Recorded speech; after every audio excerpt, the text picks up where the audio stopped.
하나님 말씀 이사야 7장 1절 함께 읽겠습니다.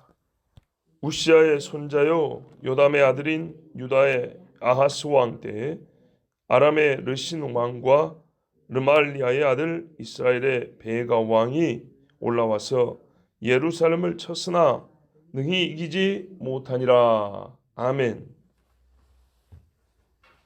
자, 우시아 시절 이야기가 6장입니다. 우시아 왕이 죽던 해에 이렇게 시작하죠. 그런데 그 아들 요담이 있어요. 요담을 건너뛰고 아하스 왕 때에 이렇게 시작합니다. 이사야가 우시아와 요담과 아하스와 히스기야 이 네 왕 때 사역을 했는데 우시아 이야기했고 지금 아하스 이야기 나오고 뒤에 이제 히스기야 나오는데 이 우시아의 아들 두 번째 왕인 요담을 건너뛰어 버립니다. 요담 때 이야기가 없습니다. 왜 없을까요? 그건 다른 데 기록하고 있기 때문이고 이사야서라는 이 성경에는 요담의 이야기를 하나님이 기록하지 않기로 했기 때문에 없는 겁니다. 즉 요담의 이야기를 하지 않고 아하스 이야기로 나온 것은 이 아하스 때 이야기가 우리에게 하나님이 하시고자 하는 말씀이 거기 들어있고 특별히 그리스도 오리란 메시아에 관한 예언이 이 아하스 때의 사건을 통하여 주어졌기 때문입니다. 우리 7장에 보면 한 장만 넘겨보시면 10절부터 하나님이 징조를 주시는데 14절에 그러므로 주께서 친히 징조를 너희에게 주실 것이라 보라 처녀가 잉태하여 아들을 낳을 것이요 그 이름을 임마누엘이라 하리라. 유명한 메시아에 대한 예언의 말씀입니다. 요 예언이 언제 주었냐면 바로 이 아하스 왕 때 주어졌습니다. 그래서 하나님이 이 메시아에 관한 예언을 중심으로 메시아의 날 예루살렘에 관한 예언의 말씀이 중심이 되기 때문에 요담을 띄우고 아하스 때로 바로 넘겨서 이사야 말씀을 기록하겠습니다. 1절에 익숙하지 않은 이름들이 나옵니다. 유다의 왕 아하스라는 것도 익숙하지 않고 아람의 르신 왕도 모르겠고 르말리아의 아들 이스라엘의 베가 아이고 이건 또 누구야? 잘 모르시겠죠. 그래서 오늘 이 아하스 왕 때 있었던 이 왕들과의 싸움 이야기가 우리에게는 낯설고 잘 모르기 때문에 이 이야기를 여러분에게 좀 설명해 드리고 내일 또 이어서 7장을 보려 합니다. 다시 말씀드리면 7장이 크게 두 부분으로 나뉘는데 1절부터 16절까지 하고 17절부터 마지막 25절까지 나뉩니다. 근데 1절부터 16절까지 전반부는 요 잘 모르는 이름 아람과 북이스라엘의 동맹 그리고 이 사람들이 유다를 치러 온 이야기 그리고 하나님이 유다를 구하시고 아람과 북이스라엘의 동맹을 패하고 그 두 나라를 망하게 하신다. 이 예언의 말씀이고요. 17절부터는 유다가 전쟁에서 이기고 살아남았으면 잘 되는 이야기가 이어지면 좋은데 이겼음에도 불구하고 뭐 때문인지 모르지만 아수르 왕한테 패해서 유다 역시 사로잡혀간다. 요 이야기. 근데 이 예언이 바로 아하스 때 주어졌고 아하스 언제 주어졌냐면 이 아람과 이스라엘이 연합해서 아하스 왕을 치러 올 때 그때 주어졌단 말이에요. 그러니까는 바로 이 전쟁에 대해서 우리가 조금 자세히 살펴보고 7장 말씀을 들으면 훨씬 하나님의 말씀에 대하여 이해가 수월하고 또 하나님이 왜 이때 이런 말씀을 주셨는가를 깨닫기 도움이 되기 때문에 이 전쟁 이야기를 먼저 한번 보려고 합니다. 열왕기하 16장을 한번 보십시오. 열왕기하 16장입니다. 16장 앞에 15절에 보면 아까 왜 우시의 아들 요담 이야기는 빠졌는가 하는데 그 요담 이야기가 열왕기하에는 잘 나와 있으니까 열왕기하 15장을 보면 되고요. 그때 15장 뒷부분에 보면 27절에 유다의 왕 아사랴가 우시아의 다른 이름입니다. 제52년에 우시아가 52년 왕이었어요. 마지막 해 르말리아의 아들 베가가 이스라엘 왕이 되어 사마리아에서 20년간 다스리며 이렇게 돼 있죠. 그러니까 우시아 왕이 죽을 그 해에 북이스라엘은 바알란으로 베가라는 사람이 왕이 됩니다. 그리고 바로 유다에는 요담이 왕이 되었다가 때가 되어 16장에 가면 요담의 아들 아하스가 왕이 된 이야기가 시작됩니다. 자, 열왕기하 16장 보이시죠? 예. 르말리아의 아들 베가 제17년에 유다의 왕 요담의 아들 아하스가 왕이 되니 그렇습니다. 아하스가 왕이 될 때 나이가 20세라. 예루살렘에서 16년간 다스렸으나 그의 조상 다윗과 같지 아니하여 그의 하나님 여호와께서 보시기에 정직행하지 아니하고 이스라엘의 여러 왕의 길로 행하며 또 여호와께서 이스라엘 자손 앞에서 쫓아내신 이방 사람의 가증한 일을 따라 자기 아들을 불 가운데로 지나가게 하며 또 산당들과 작은 산 위와 모든 푸른 나무 아래에서 제사를 드리며 분향하였더라. 자, 저를 잠깐 보십시오. 우시아가 어떤 인물이냐?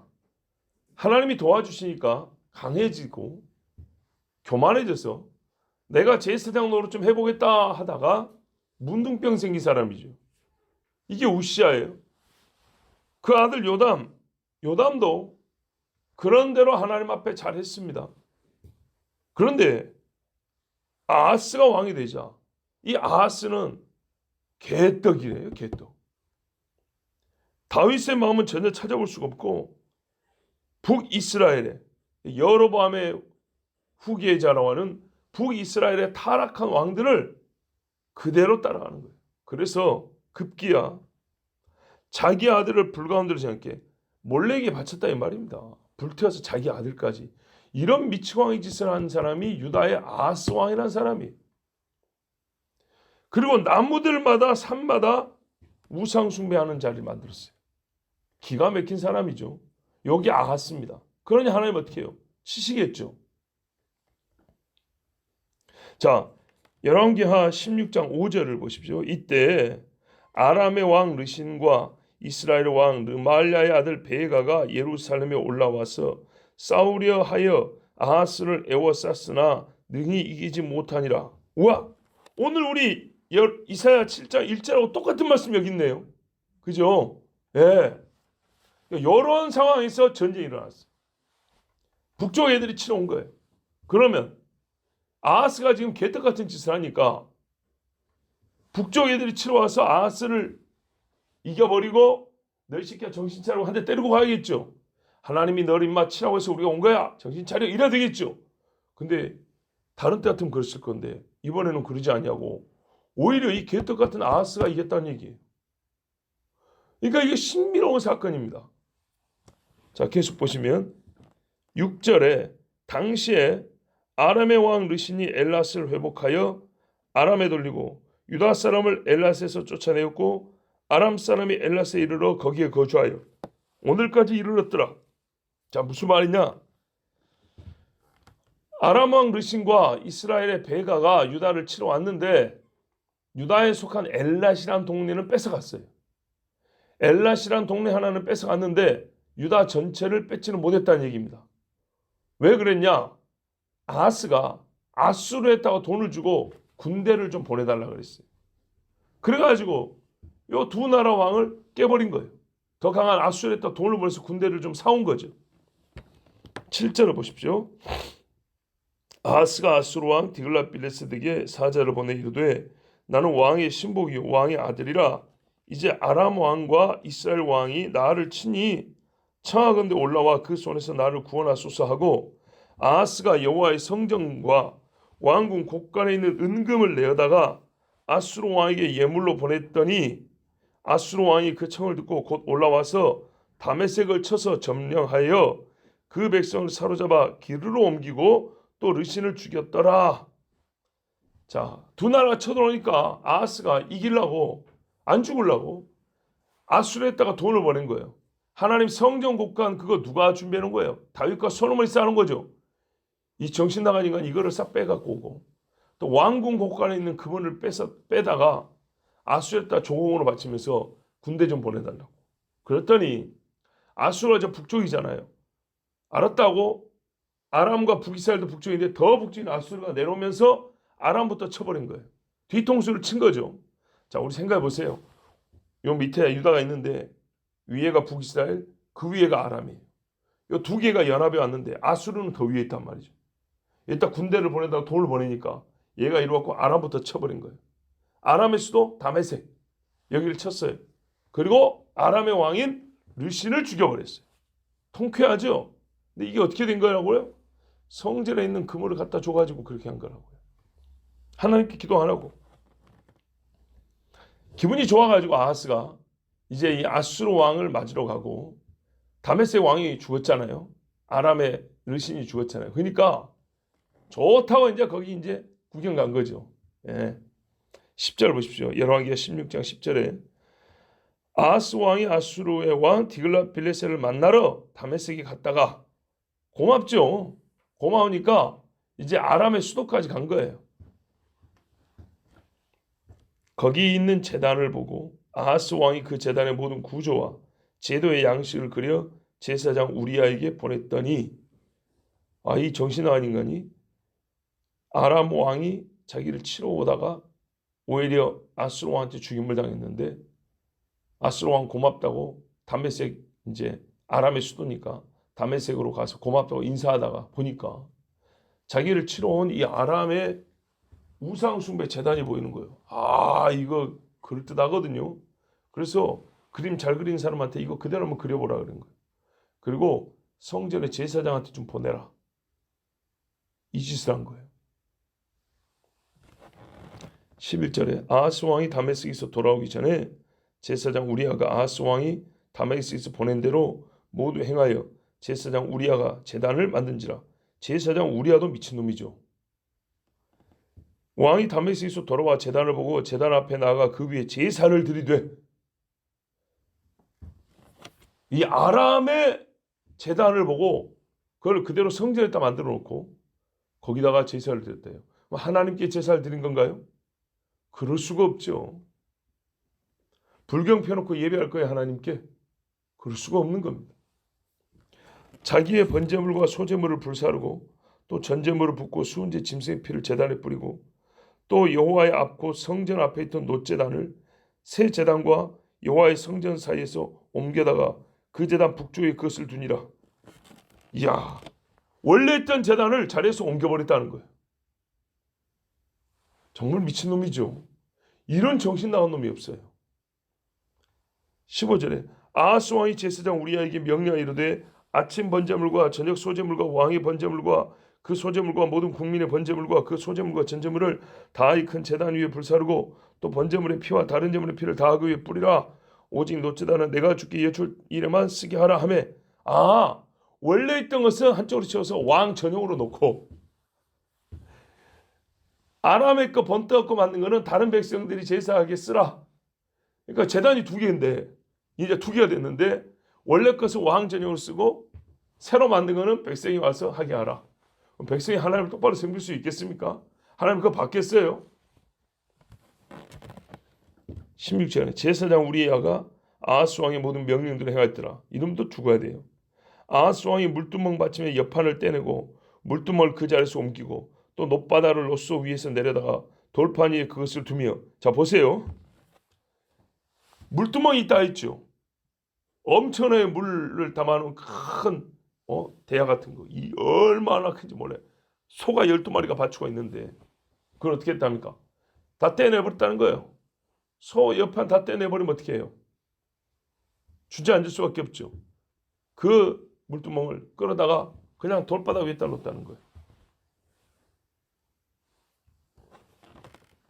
또 안식일에 쓰기 위하여 성전을 건축한 낭실과 왕이 밖에서 들어가는 낭실을 아수르 왕을 두려워하여 여호와의 성전을 옮겨 세웠더라. 이건 또 뭐냐? 성 밖에 뭡니까? 성전 이 바깥쪽에 있는 기둥들 요것들을 안으로 옮겼다. 이게 지금 자리를 막 지 맘대로 바꾸는 겁니다. 아하스가 행한 그 남은 사적은 유다 왕 역대 지략에 기록되지 아니하였느냐? 아하스가 그의 조상들과 함께 잠에 다윗성이 그 열조와 함께 장수하고 그의 아들 히스기야가 대신하여 왕이 되니라. 아멘. 요게 아하스의 일대기입니다. 열왕기하 16장에 기록된 아하스의 일대기입니다. 그런데요. 올해 16년 다스렸다 했잖아요. 근데 열왕기하에도 이 사람 이야기는 딱 두 가지 얘기합니다. 그냥 묶으면 하나고요. 쪼개면 두 개인데 뭐냐? 똑같이 이사야처럼 이 전쟁 이야기합니다. 전쟁에서 아수르 왕 때문에 살았단 말이에요. 기분 좋아가지고 아수르 왕이 아람을 치고 이제 거기 머물렀는데 거기 갔다가 아람의 우상 숭배 제단을 보고 본떠서 예루살렘 성전을 만들어 놓고 예루살렘 성전에 있던 기존의 성전 기구들은 지 마음대로 부셔버리고 바꿔버리고 난리를 쳤다 이 말입니다. 끝. 이게 맞습니다. 묶으면 하나고요. 왜? 연속된 사건이니까. 쪼개면 전쟁 이야기, 성전 더럽힌 이야기 이렇게 나눠집니다. 자, 요때 우리가 이제 신기한 게 이거라고 했잖아요. 이런 개판인데 북쪽 아람과 북이스라엘 르신 베가가 와서 이런 미친놈 한번 때려버리면 좋잖아요. 그렇죠? 딱 때리면 정상인데 하나님이 오히려 못 때리게 막았다 그 말입니다. 이사야 7장의 말씀은 뭐냐면 이제 이 두 나라가 친다고 하니까 아하스가 벌벌 떨고 있단 말이에요. 그때 하나님이 이사야를 보내요. 떨지 마라. 저것들 저거 불 다 타고 연기 나는 부치갱이밖에 안 된다. 두 나라가 쳐들어오는데 부치갱이밖에 안 된다고요? 걱정하지 마. 내가 친다. 이게 하나님의 약속이었어요. 신기하죠. 아니 이런 엉망이 놓으면 때려 죽여야지. 왜 하나님이 보호를 해주고 왜 전쟁에서 지키고 이기게 해주냐 이 말입니다. 그게 궁금한 겁니다. 그랬더니 보세요. 7장 뒤에 읽으면 나와요. 이 사람이 뭐라 그러냐? 괜찮습니다. 그런 거예요. 야 임마 너 지금 벌벌 떨고 죽게 생겼잖아. 내가 구해준다. 징조를 하나 줄게. 너 혹시 못 믿겠어서 그러냐? 내가 징조를 하나 줄게. 말만 해봐 그랬더니 아이 뭐 징조 그런 거 필요 없고 제가 알아서 할게요. 벌벌 떨면서도 하나님 안 믿는 거예요. 그래서 하나님이 뭐라 그래요? 좀 표현상을 쓰면 억지로 징조를 줘요. 보라 처녀가 잉태의 아들 낳으니 이게요. 아하스가 그러세요 주님 징조를 주세요. 그래서 준 게 아니고 제가 뭐 하나님을 시험해서 되겠습니까? 저는 징조를 구하지 않겠습니다. 이게 겸손해서 그런 게 아니에요. 건방져서 그런 거예요. 왜? 지는 속에 생각이 있었거든요. 돈 갖다 주고 아수르에서 군대 빌릴 생각이 있었기 때문에 하나님을 안 믿기 때문에 징조 그런 것도 필요 없고 안 도와줘도 괜찮고 떨리긴 하지 무서운데 저 아수르 뒷배 있는데 뭐. 에? 왜? 이 두 나라가 아수르하고 안 좋으니까. 나는 아수르에다 돈 벌고 치라고 해주면 될 거 아니에요. 그래서 아하스는 끝내 하나님께 징조를 구하지 않습니다. 근데 하나님이요 억지로 줘버립니다. 근데 그 징조가 뭐예요? 메시아 예언이에요. 메시아 예언. 메시아 옆에 쉽게 말하면 그때 당시 어떤 천녀 아들을 낳은 거예요 실제로. 근데 그걸 그대로 끌어다가 하나님이 어떻게 해요? 이제 동정녀 마리아 처녀가 아들을 낳는 그 일의 예언으로 이중적 기능을 하게 그 말씀을 주신 거예요. 그러니까 이런 정신 나간 놈한테 하나님이 메시아 예언을 주신 거예요. 그러니까 이 7장이요 굉장히 신비롭고 깊은 말씀입니다. 사실 지금까지 1장부터 읽은 말씀 중에 7장이 제일 해석하기 어떤 면 난해하고 깊습니다.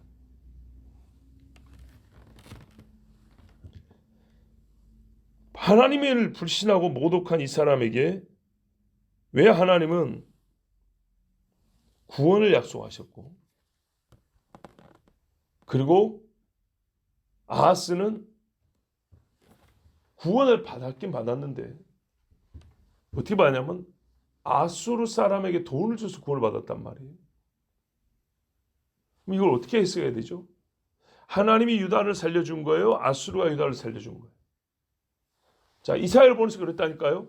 내가 구해준다. 징조를 주마. 니는 징조를 안 구했어. 내가 징조를 주마. 처녀가 잉태하여 아들을 낳을 것이요. 이로 징조를 줬다고요. 근데 아하스 왕은 안 믿어요. 안 믿어. 괜찮아고 나는 다 뜻이 있고 생각이 있으면서 곳간에 있는 금 다 끌어다가 아하스로 왕을 줘서 아하스가 와서 도와줬단 말이에요.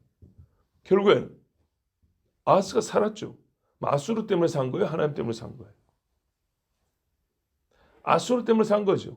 그런데요, 하나님이 아하스 왕을 굳어버리게 해버리시면 전쟁을 아하스가 온다고 이깁니까? 그건 아니죠. 아하스가 와도 못 이길 수 있어요. 근데 하나님이 아하스 왕을 오게 하시고 유다를 돕고 전쟁에 이기게 하셨으니까 이긴 거죠. 그러나 믿음 없는 아하스에게는 결국 어떻게 해요? 내가 돈 줘서 이겼다 이렇게 된 거죠. 그럼 하나님이 믿지도 않고 돈 쓴 놈을 왜 도와줬을까요? 이게 그러니까 우리가 궁금한 겁니다. 믿지도 않았고 돈 써서 군대 불렀어요. 결국에는 지가 돈 써서 이겼다고 믿을 놈이에요. 근데 하나님은 돈 써도 못 이길 전쟁을 결국 어쨌든 이기게 해주셨어요. 하나님이 그렇게 뜻을 정하셨으니까. 그게 궁금한 거예요. 왜 이놈을 이렇게 해서라도 하나님 도와주셨는가? 끝내 하나님 도와주셨다 소리 안 할 놈인데 오히려 예루살렘을 성전을 더럽힐 놈인데 왜 하나님이 이 사람을 도와주셨을까? 그런데요, 7장 후반부에 보면 도와준 다음 이야기가 나오죠. 이번에는 도와준다 했기 때문에 도와주지만 하나님의 약속을 의지하지 않고 하나님을 모독했잖아요. 됐습니다 하고 아수르에다 돈 줘가지고 군대 끌고 왔죠. 그래서 어떻게 되냐? 하나님이요, 이 전쟁은 이겨주지만 너의 죄는 내가 또 갚는다 해서 그 아수르 왕에 의해서 유다가 망하게 해버립니다. 근데 여러분 의문이 될 거예요. 바벨론에 망한 거 아닙니까? 그렇지. 바벨론에 망했죠. 그러나 여러분, 성경으로 볼 때는 아수르와 바벨론을 거의 동일시해서 말하는 경우가 많습니다. 왜요? 아수르에 있던 자리를 바벨론이 다시 차지하거든요.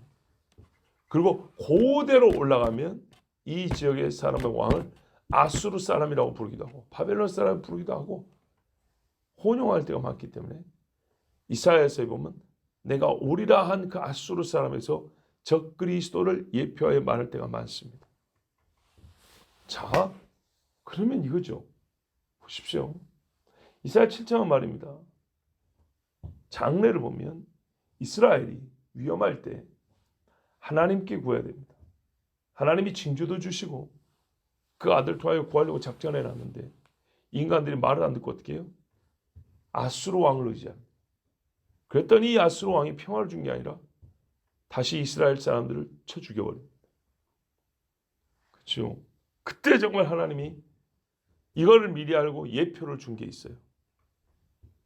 믿을 수 없는 사건. 처녀가 잉태의 아들을 낳는 믿을 수 없는 사건. 그 미리 주신 징조로 메시아를 통하여서 다시 궁극적인 구원, 아수르 왕을 치고 정말 믿지 않고 불신했던, 그럼에도 불구하고 하나님이 택한 백성인 유다를 구하시는 그 놀라운 장래의 사건이 왜요? 예수님 오신 이야기도 이달로 배우면 훗날 이야기인데 이때의 사건을 만나 훗날 예수님 오실 날을 지금 예언했지 않습니까? 그러면 그 다음에 예수님 오실 날에 대한 예언도 충분히 이 말씀 안에서 우리가 찾을 수 있는데 왜냐? 처녀 잉태의 아들을 낳을 때 그 예수님은 이 땅에서 십자가에 죽으셨는데 이사야에서는 그 예수가 열국을 심판하고 유다를 구원한 이야기까지 진행된단 말이죠. 그 처녀의 아들이. 그렇기 때문에 이와 같은 상태인 유다, 정말 앞에서 말했어요. 눈이 있어도 못 보고 귀가 있어도 못 듣고 깨닫지 못하고 이해하지 못한다 그랬죠. 예, 바로 그 상태예요. 그 상태. 이런 유다를 하나님이 그 처녀가 낳은 아들을 통하여 이 역설적 상황에서 구원하는 그 하나님의 구속의 섭리가 정말 이해하기 힘든 그 하나님의 놀라운 구원의 사건이 이 아하스 왕 때의 이야기로 잘 예표가 되어 있고 예언이 되어 있기 때문에 우리가 이 말씀을 좀 깊게 봐야 하고 또 그래서 표면적으로 볼 때는 이해하기가 어려운 겁니다. 자, 우리가 이어서 이제 계속 이 배경을 봤으니 열왕기하 16장의 배경을 통해서 이사야 7장의 말씀을 조금 더 면밀히 살펴보도록 하겠습니다. 기도하겠습니다. 아버지 하나님 감사합니다. 오늘도 우리를 사랑하셔서 주의 말씀을 주시되 아하스 왕의 시절 정말 사람의 시각으로는 하나님의 뜻이 무엇인가 분별하기 어렵지만 주께서 이때 메시아 예언을 주셨으므로 이날의 사건이 주의 날과 관계가 있구나. 정말 어둡고 캄캄한 때와 관계가 있구나. 사람들이 아무것도 하나님의 뜻을 알지 못할 때 그러나 주의 은혜의 구원이 어떻게 주어질지 바로 그 어두울 때 주어지는 하나님의 인자심과 긍휼과 섭리가 드러나 있구나. 우리는 이사야 7장을 통해서 배우겠습니다.